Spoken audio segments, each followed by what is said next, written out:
7 ஸ்கொயர்னா 7 7 49, 8 ஸ்கொயர்னா 8 8 64, 9 ஸ்கொயர்னா 9 9 81, 10 ஸ்கொயர்னா 10 10 100. இதை எழுதிடுவேன்.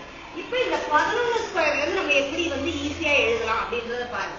கவனி, 11 ஸ்கொயர்னா என்ன அர்த்தம்? 11 பெருக்கல் 11. நான் ஏற்கனவே சொல்லியிருக்கேன்.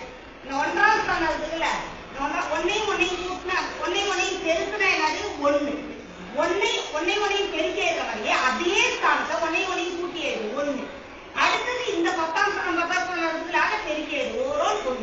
இப்போ கவனி, 12 ஸ்கொயர்னா என்ன அர்த்தம்? 12 பெருக்கல் 12. 2 2 4. மறுபடியும் 2 கூட்டல் 2 4. 1 1. 13 பெருக்கல் 13. 3 9. 3 கூட்டினா 6.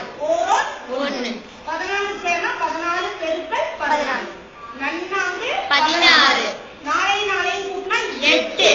16 6 எழுதணும். அப்ப இங்க 1 இருக்குதா? 9. 1 15 பெருக்கல் 15. இந்த 15 பெருக்கல் 15 நல்லா கவனி. இது இந்த முறையிலையும் பெருக்கலாம், இன்னொரு முறையும் இருக்கு. இந்த 5ஆல முடிஞ்சா மட்டும் கடைசியா கண்டிப்பா என்ன வரும்? 5 ஸ்கொயர் 25. 1னுடைய அடுத்த நம்பர் என்ன? 2. அப்போ 2 2. இது எதுக்காக சொன்னா 15 ஸ்கொயர் இருக்குல்ல. இப்ப பாரு, அடுத்தது 25 ஸ்கொயர். இப்ப 5 வருதா? 5ஓட ஸ்கொயர் கண்டிப்பா எதாவது முடியும் 25. 2ஓட அடுத்த நம்பர் என்ன? 3. 2 6. 5க்கு மட்டும் அந்த முறையை பயன்படுத்தலாம். நீங்க எல்லா நம்பருக்கும் போடலாம், இல்ல இதே முறையில பயன்படுத்துறதுனால பயன்படுத்திக்கோ, ஒன்றும் தப்பு கிடையாது. பாரு, 5 25 மிச்சம் 2.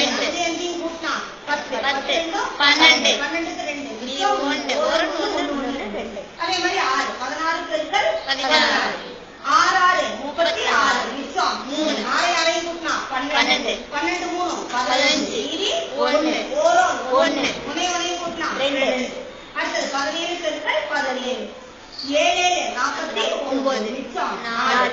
7 7 கூட்டினா 14 14 4 18 மிச்சம் 1 1 2.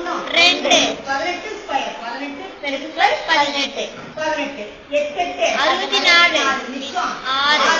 8 8 கூட்டினா 16 16 6 32 22 மிச்சம் 2 1 1 2 3. 19 ஸ்கொயர் என்னது? 19 பெருக்கல் 19 9 81 மிச்சம் 8. 9 கூட்டினா 18 18 8 கூட்டினோம்னா 26 மிச்சம் 2 1